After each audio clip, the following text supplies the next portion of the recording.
Welcome agents. Today I've got a couple of things I wanted to talk about, which includes evidence suggesting the armor glitch is back, changes coming to the defender drone which could make this a god tier skill in TU5, AoE heal issue plaguing the game's PvP right now, plus more. If you enjoy this video, please hit the like button below, subscribe for dedicated Division content, and with that said, let's start. Okay, so first up, I regret to report that it appears the armor glitch may have come back. I'm sure you guys have already experienced this. Now, if you don't know what this is, it's basically there is a glitch where you could enter cover, pop a medkit, and then become pretty much invincible. The devs came out and stated this was an issue with the animation and the hitbox on the server not syncing, making it seem like players were invincible when in fact the hitbox was not where it should be. Now, this was confirmed in June 19th State of the Game, so about a month before me recording this video, and it was meant to have been fixed during the maintenance the next day on the Thursday. Now, I've seen a few reports about this issue not being fixed before making this video or writing this script, but I haven't actually been provided with no proof or come across this myself, probably due to the lack of playtime for me in PvP over the last month or more. Now, however, I have some footage showing this issue in action. Now, this footage comes from Ridercoms on Twitter, who DM'd me the footage and also DMs me some other things that I want to talk about in this video, that being the AoE heal that we'll get onto. Now, apologies for the bad quality, but here's the short video showing the issue. So what you can see is whilst the rogue player is in cover using a medkit, none of the bullets are registering until the medkit animation is over.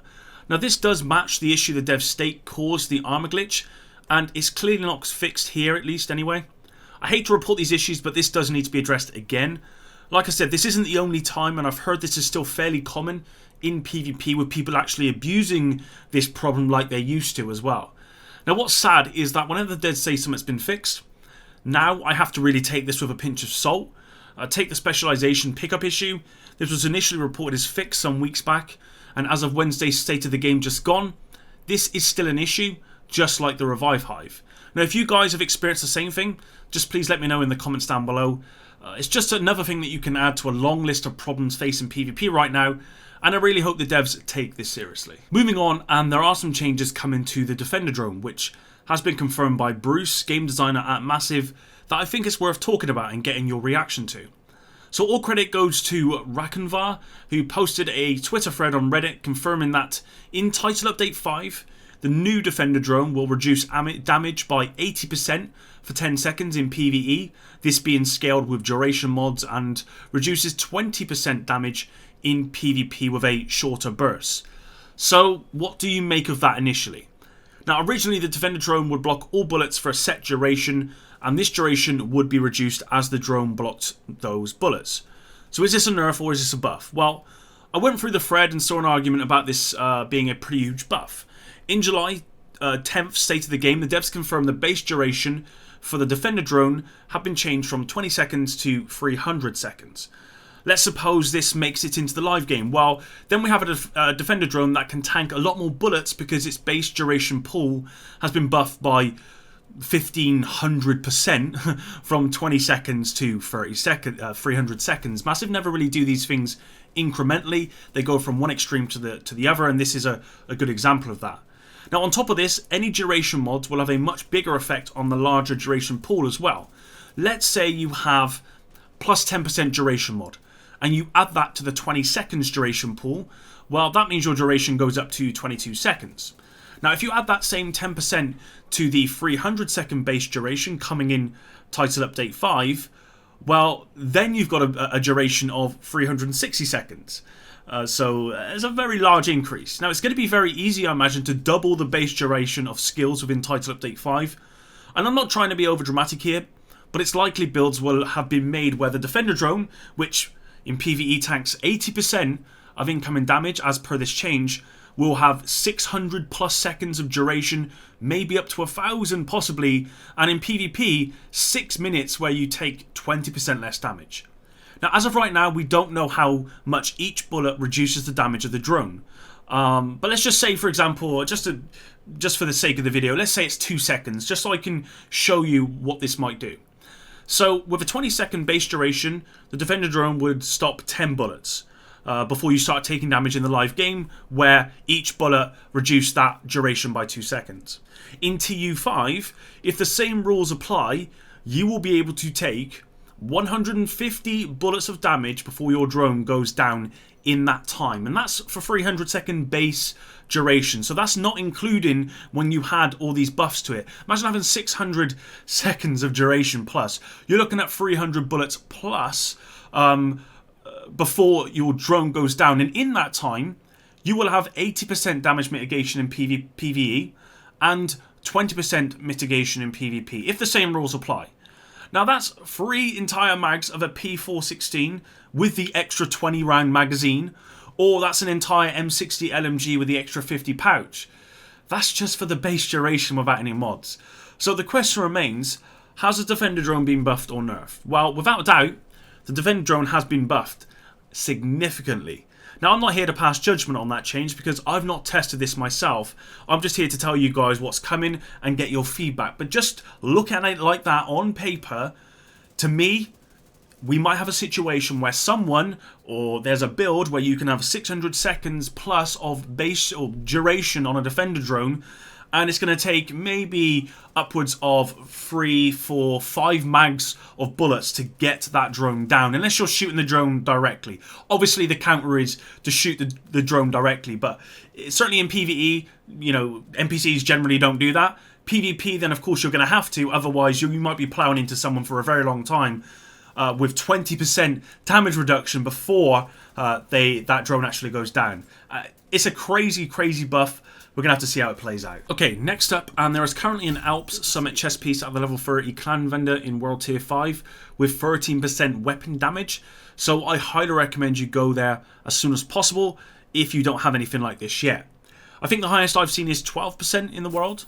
I haven't done a little bit of research. Someone posted them getting 16% weapon damage on a 498 gear score item, which is really high. What if I told you it's possible to get 15% weapon damage right now on a chest piece?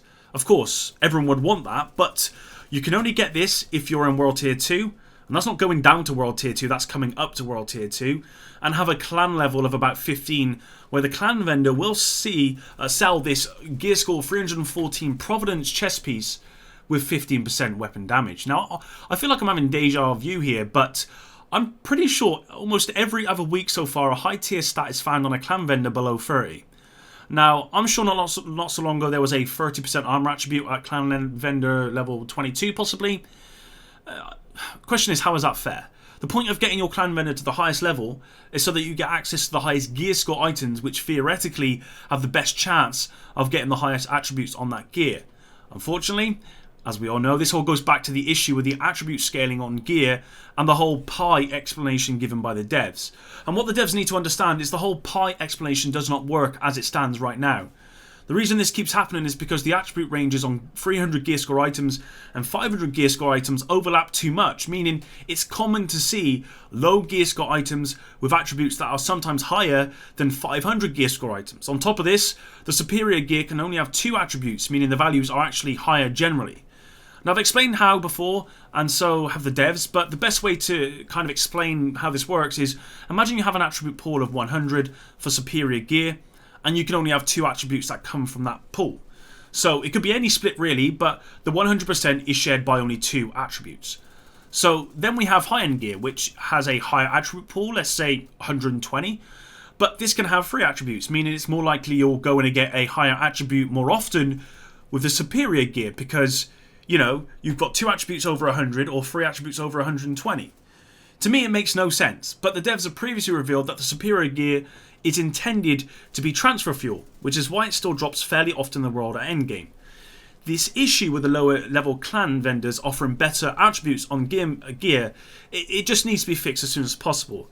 And the way the devs do this is by reconsidering how the whole attribute pool works. Firstly, it should not be possible to have a 300 gear score item with a stat attribute as high as anything from 400 or 500 gear score items.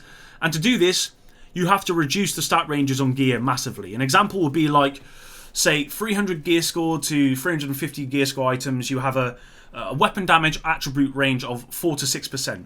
And then like 350 to 400, you have an attribute pool of say, or minimum and maximum of 6 to 8%. You can see the theme. When you get up to like 500, it could be, 15 to 20%, something like that. It's relatively simple, but it means it would be impossible for lower level gear to have higher attribute rolls and higher gear score items, which ultimately means gear score would mean something. And that's why this clan vendor thing keeps happening.